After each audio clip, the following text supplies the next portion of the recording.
So after the Heine-Borel theorem, our next big theorem for compactness is Tychonoff's theorem. Now, Tychonoff's theorem is the statement that if you have an arbitrary collection is a collection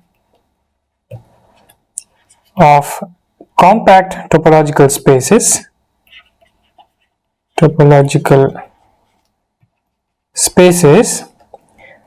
then the arbitrary Cartesian product of all these x alphas is compact under the product topology.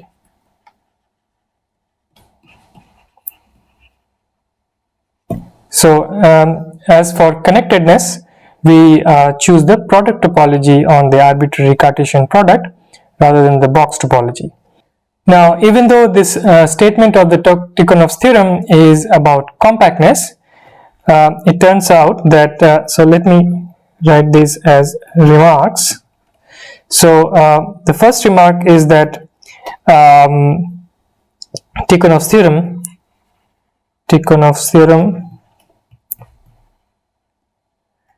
is a what we call a deep theorem in mathematics,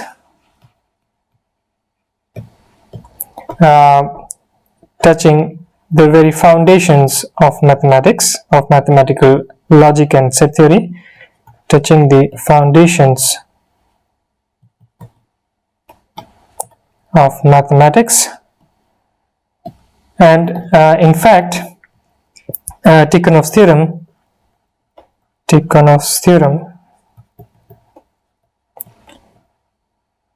is equivalent to the axiom of choice. So we have seen the axiom of choice when we were discussing infinite sets, and so axiom of choice was a set theoretic construction, and it turns out that Tychonoff's theorem is actually equivalent to the axiom of choice. Now we will not prove this, but we will see another useful criteria or a construction, set theoretic construction, called Zorn's lemma. So let me write this again. So Zorn's lemma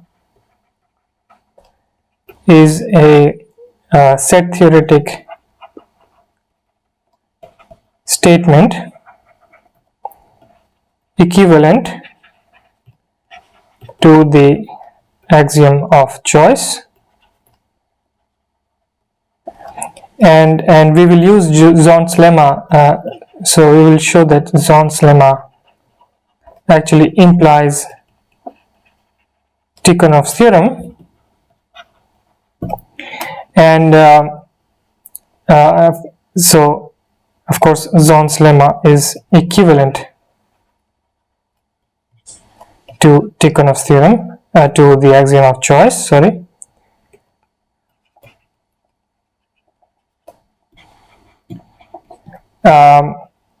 So in fact, Zorn's lemma is equivalent to the Tychonoff's theorem as well, but we will only use the implication Zorn's lemma implies Tychonoff's theorem. So we will assume Zorn's lemma for granted, and using that we will prove Tychonoff's theorem. Now this is about the set theoretic background for Tychonoff's theorem, and I should also mention that Tychonoff's theorem is an extremely important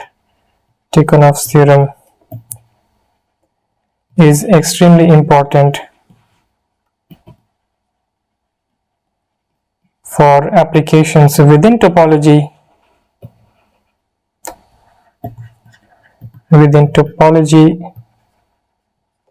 but also in other areas of mathematics.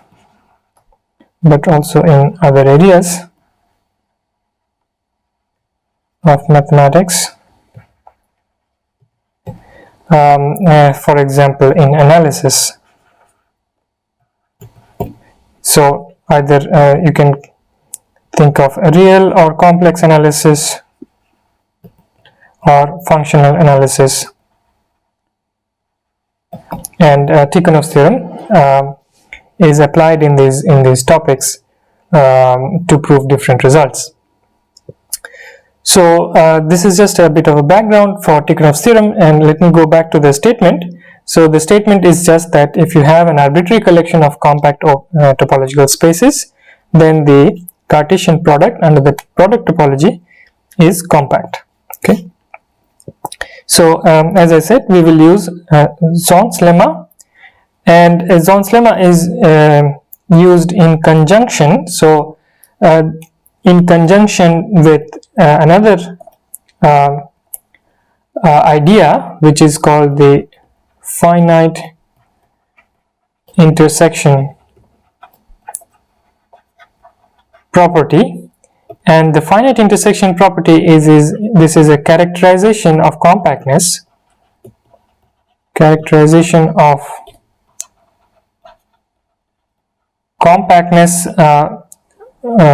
in terms of closed sets,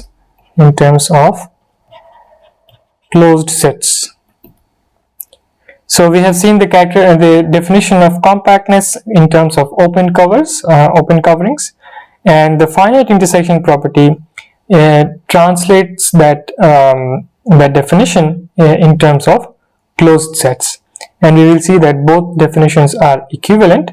So that's why it's a characterization of an equivalent characterization of compactness. So let us go through these these new ideas one by one. As I said, Tychonoff's theorem is quite a deep theorem in mathematics and involves many original ideas, and we will go through each of them one by one. So let us begin with the finite intersection property. So let X be a non-empty set and C be a collection of subsets of X. Then this collection C is said to have the finite intersection property,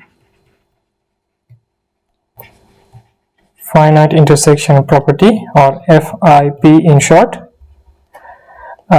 if every finite intersection of elements of C is non-empty. So if every finite intersection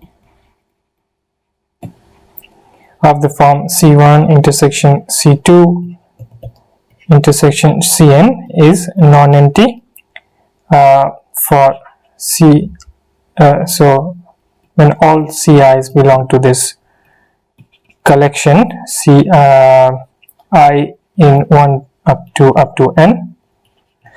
So whenever you choose any finitely many sets from your collection, their intersection should be non-empty. So this finite intersection property is quite useful to reformulate the idea of compactness, and this is given in the following theorem.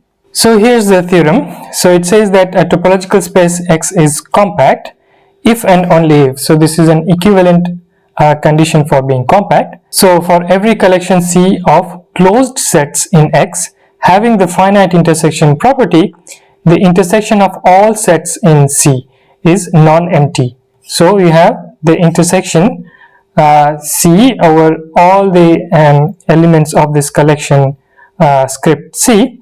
This intersection is non-empty. So whenever this condition holds, that for every collection of closed sets having the finite intersection property, the intersection over all sets in the collection is non-empty, then a set is compact and vice versa. So let us see a proof of this theorem. So for this we make the following observations for a collection let's call it A, of subsets of X, we observe that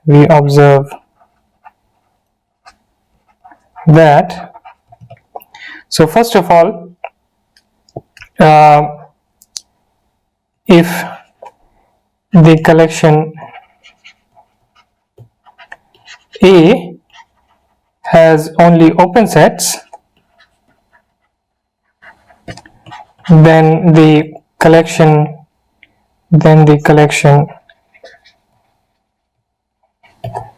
a complement, which is just the complements of the collection of sets in A, this has only closed sets. So this is obvious because A open is equivalent to saying that A complement is closed. Secondly, if the collection A covers X, then the collection A complement satisfies the following intersection property. So if you take all the, so let me denote this collection by C. So C is the collection of complements of all the sets in A. So then again we have this all these intersection of elements from sets from this collection C is going to be empty.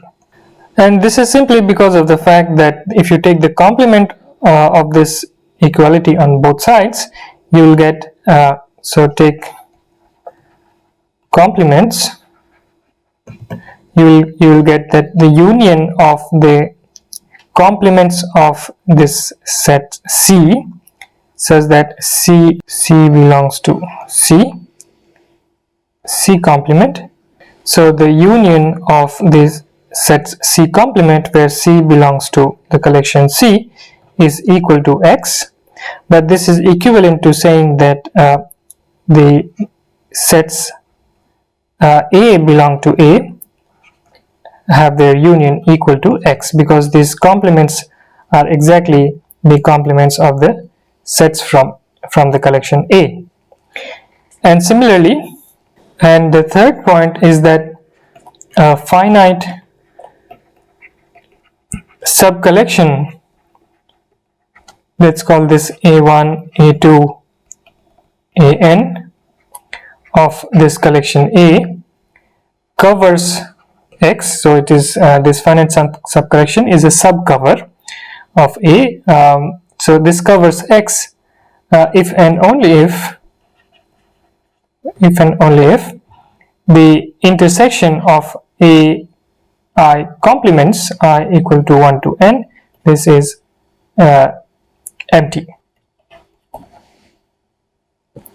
So again you can take the complements from on both sides. So taking complements on both sides, we see that the union of the AIs I equal to 1 to n should be X. So this is equivalent to this intersection being empty. So with these three things in mind, now we can try to prove the statement of the theorem. Proof of the theorem is now follows from taking the contrapositive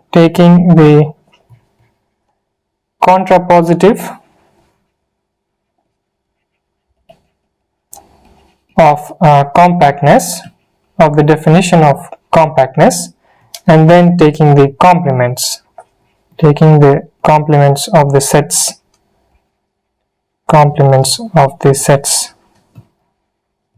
in the collection. So let's see how these two things will lead to the proof of the theorem. So notice that X is compact is the same as saying that for any open cover A of X, there exists a finite subcover B of this collection A. Now if you take the contrapositive,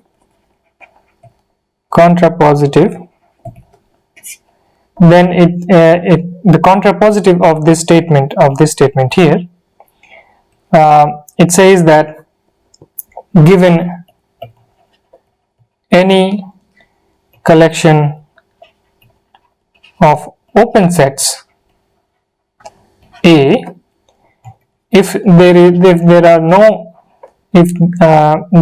no finite subcollections of A that cover X,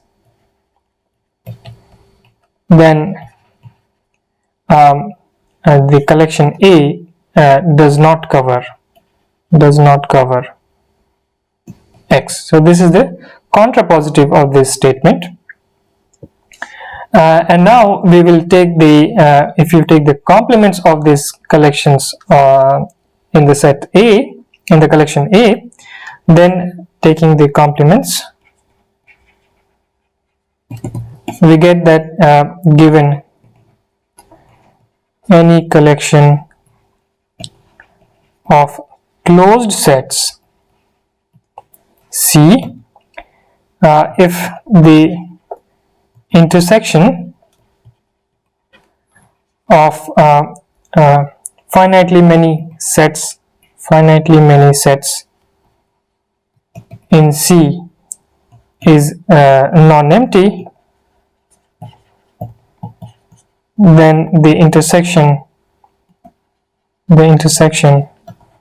of all sets in C is non-empty. So why is this the same? So this is equivalent, so these three things are equivalent. And so why is this? Because of these points 2 and 3 that we gave before. So first of all, we have, if A is a collection of open sets, then the complements will consist of closed sets. This was the first statement that we gave, and the second one was that if A covers X, then the intersection of all elements of the complement collection will be empty. And the third one was that if a finite subcollection covers X, then the intersection of the complements of these sets is going to be empty. So therefore, if you have any open set, any collection of open sets A such that there are no finite subcollections of A that cover X, then this means that the intersection of finitely many sets in the complement collection is non-empty. This is from 3, so this is from 3 above, and then the intersection of so if A does not cover X, it is the same as saying that the intersection of all elements, all sets in the complement collection is non-empty, and this is from the part 2. So this is what we wanted to show, and this is the definition, this is the statement of the theorem. This proves the theorem. So the finite intersection property is a reformulation of the open cover definition of compactness in terms of closed sets. Now let us come to a discussion about Zorn's lemma. As we have seen, as we have mentioned before, Zorn's lemma is equivalent to the axiom of choice, but the set theoretic constructions are a little bit different. So for this we will need to define what are strictly partially ordered sets and what are maximal elements in such strictly partially ordered sets. So let us look at the definitions of these two concepts. So let us see a definition of a strict partial order. So binary relation, which I denote by this curly less than sign, on a set A is called a strict partial order if it satisfies the following two properties. So the first one is non-reflexivity. So this property we have seen before for the simply ordered relation on a set, and this just says that A is never less than A. Okay, so A less than A never holds for any elements of A. And the second one is transitivity, which just says that if A less than B and B less than C, then A is less than C. So the only difference between a strict partial order and a simple order is that it is missing the comparability property. Comparability property is missing. So which just said that if x, y are in A and x not equal to y, then either x is less than y or y is less than x. So this was the comparability property that the simple order satisfies as well, but a strict partial order may not satisfy comparability of all pairs of elements x and y in A. If you add comparability to the list of these two properties, non-reflexivity and transitivity, then you get a simple order. And it can easily happen that subsets of a set with a strict partial order can have the simply ordered property. So a subset B of A is simply ordered if the restriction of the relation less than to the set B is a simple order relation, which means that the comparability is also satisfied. Comparability is also satisfied. So now let's see a couple of examples of strict partial orders. So the first one is if you take any x non-empty set and define for any two subsets A and B of x. So we define A is less than B if and only if A is a proper subset of B.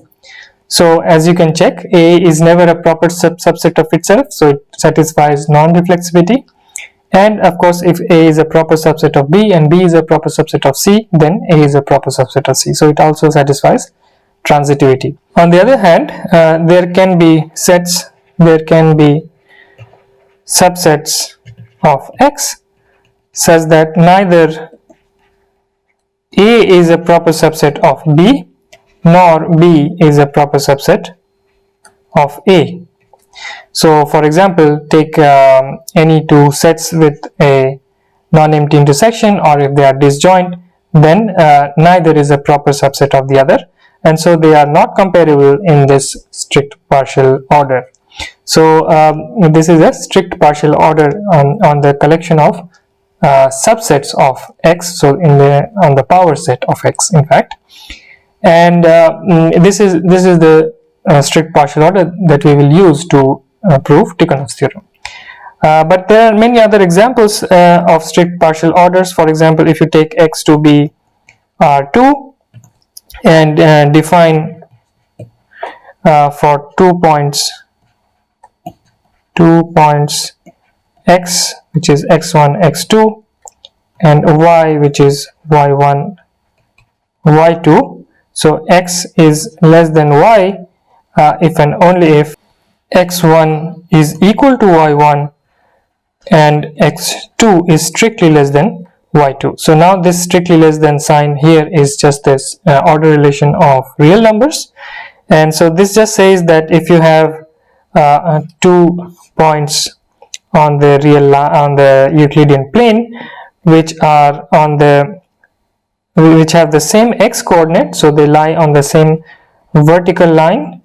So let's say one point is here, the other point is here, so this is x, this is y, so x is less than y if the y coordinate of the first point is strictly less than the y coordinate of the second point.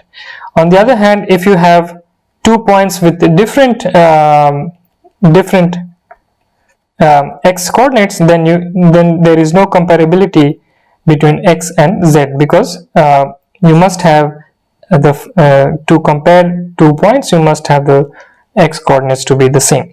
So the comparability only holds on vertical segments like this. So this is a simply ordered subset in this strict partial order. So now let us define a couple of more concepts. So the concept of a maximal element on a strictly partially ordered set. So this is the definition of a maximal element. So a maximal element in a strictly partially ordered set A is an element M such that M less than A does not hold. So does not hold for any A in A.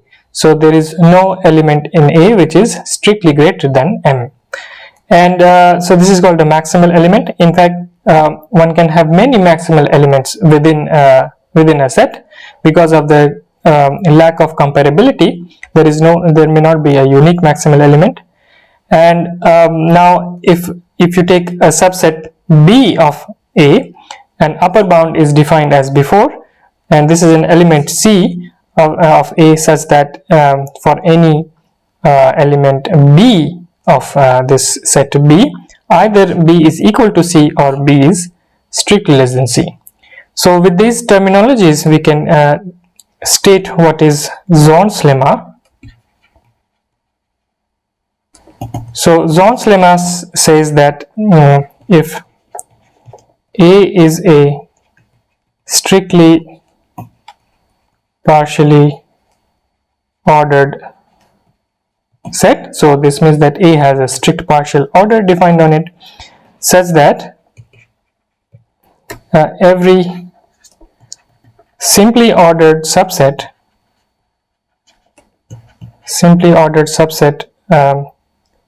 of A has an upper bound, then A has a maximal element. So this is about existence of maximal elements. So it says that if every simply ordered subset of A has an upper bound.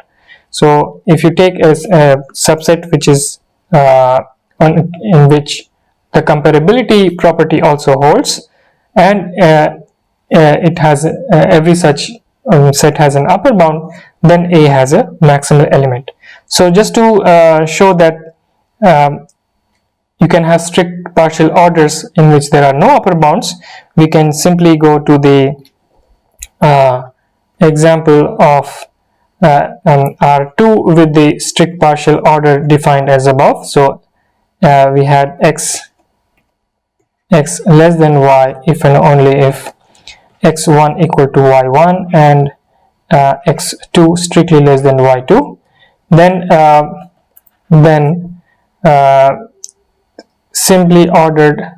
there exist simply ordered sets in this strict partial order.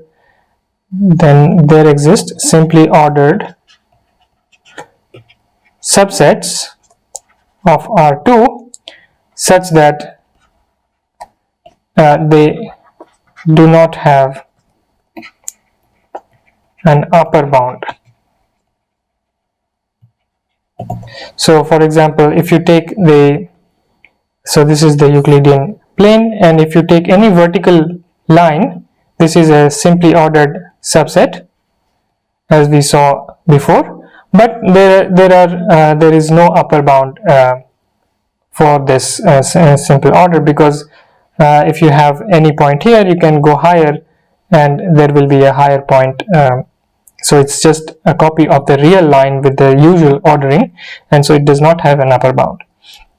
So there exist strict partial orders for which simply ordered subsets may not have upper bounds, but Zorn's lemma assumes this condition that every simply ordered subset of A has an upper bound, and then it concludes that A has a maximal element. So this is about the existence of maximal elements. And with this done, we will use Zorn's lemma to prove the Tychonoff's theorem in the next lecture.